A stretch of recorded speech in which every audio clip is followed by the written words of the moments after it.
Welcome to the Mamas That Fit YouTube channel. In this video, we're going to be breaking down the side lying release, which is known as a magic move of labor. So if you're having a labor stall, you're like 8 centimeters, and you do the side lying release, all of a sudden your baby's flying out of your pelvis. So we're going to explain how the side lying release works, and then some alternatives that you can try if you don't want to do the side lying release, because if you're unmedicated, it can be pretty intense to get into.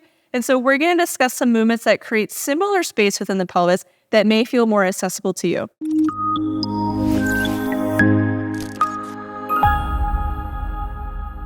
Hey, my name is Gina. I'm a perinatal fitness trainer and birth doula. And I'm Roxanne. I'm a student midwife and labor and delivery nurse. And we're going to start by breaking down what is the side lying release even doing. So when we're doing the side lying release, the pelvis is going to be stacked on top of itself. So each hip is going to be stacked, and then the top leg is going to fall off the bed. When it falls off the bed, it's going to bring the hip into a closed hip position, which prompts internal rotation and adduction. The combination of those two movement patterns creates more space in the lower mid-pelvis, which makes it easier for your baby to rotate underneath the pubic bone. So this is why the side lying release is really beneficial if you're like 8 centimeters and baby is lower in the pelvis, but they just need a little bit more space to finish that rotation. And so this is why a lot of folks will see a resolution in their labor stall, or suddenly their baby is much lower in their pelvis after doing the side lying release.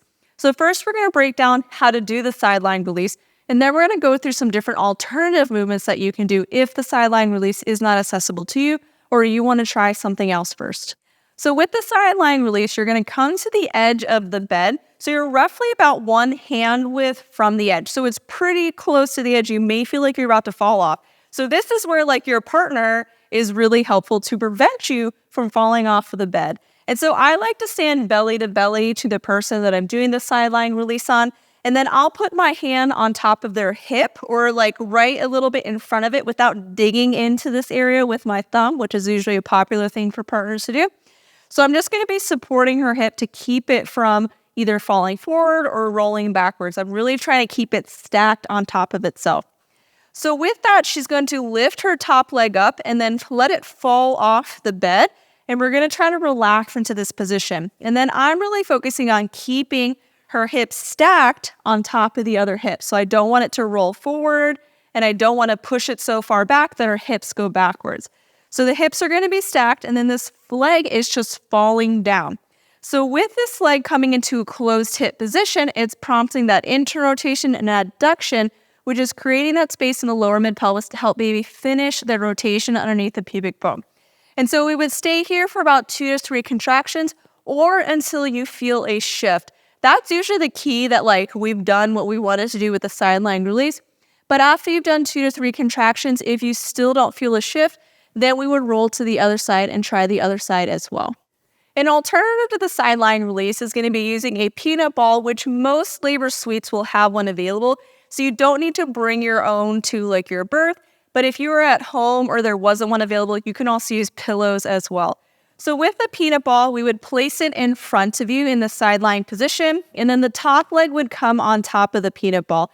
And then as a partner, I would stand in front, and I can pull the leg forward for a little bit of an open hip position, and then drive the hip back for a closed hip position. So I'm demoing it from behind so that you can see that the leg is moving. But as a partner, you would stand on the other side of the bed, and you would pull the leg forward and then drive it back. The drive back is the hip shifted movement that's really similar to opening the bottom half of the pelvis, like the side lying release.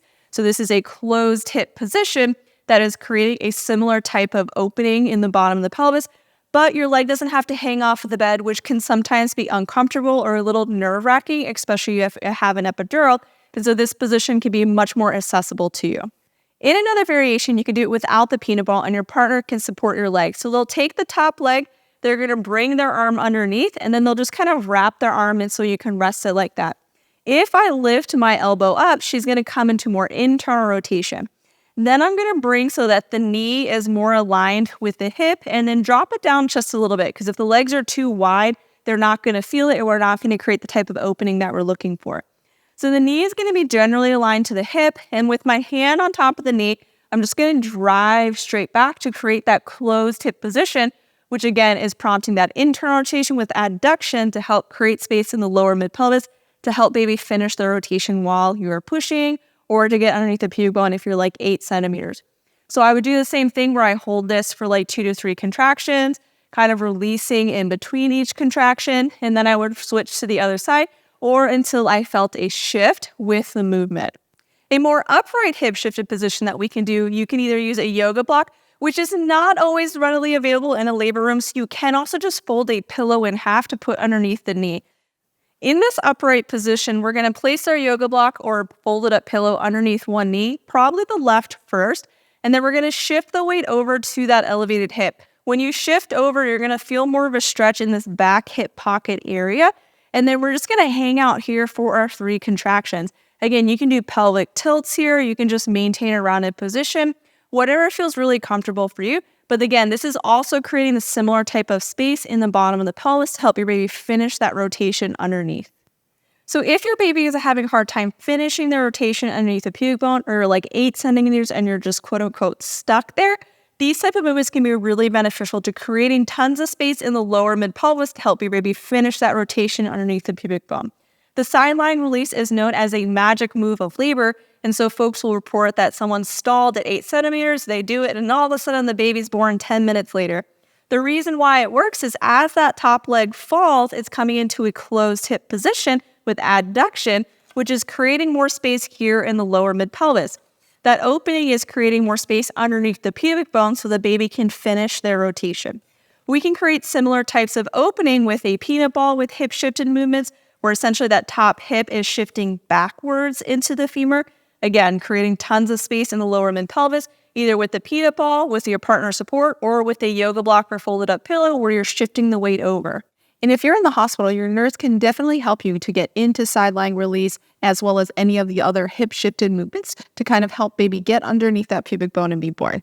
If you want to learn more labor positions to resolve labor stalls and also to create different types of space in each of the pelvic levels, because there is no one movement that opens the entire pelvis, be sure to join our online childbirth education course. We break down pelvic mechanics so that you know how to open the top of the pelvis, the middle of the pelvis, and then also the bottom of the pelvis. You can check out our course at mamasayfit.com/childbirth and use code YouTube10 to get 10% off, or bundle it with prenatal fitness to get an additional 50% off. Basically free.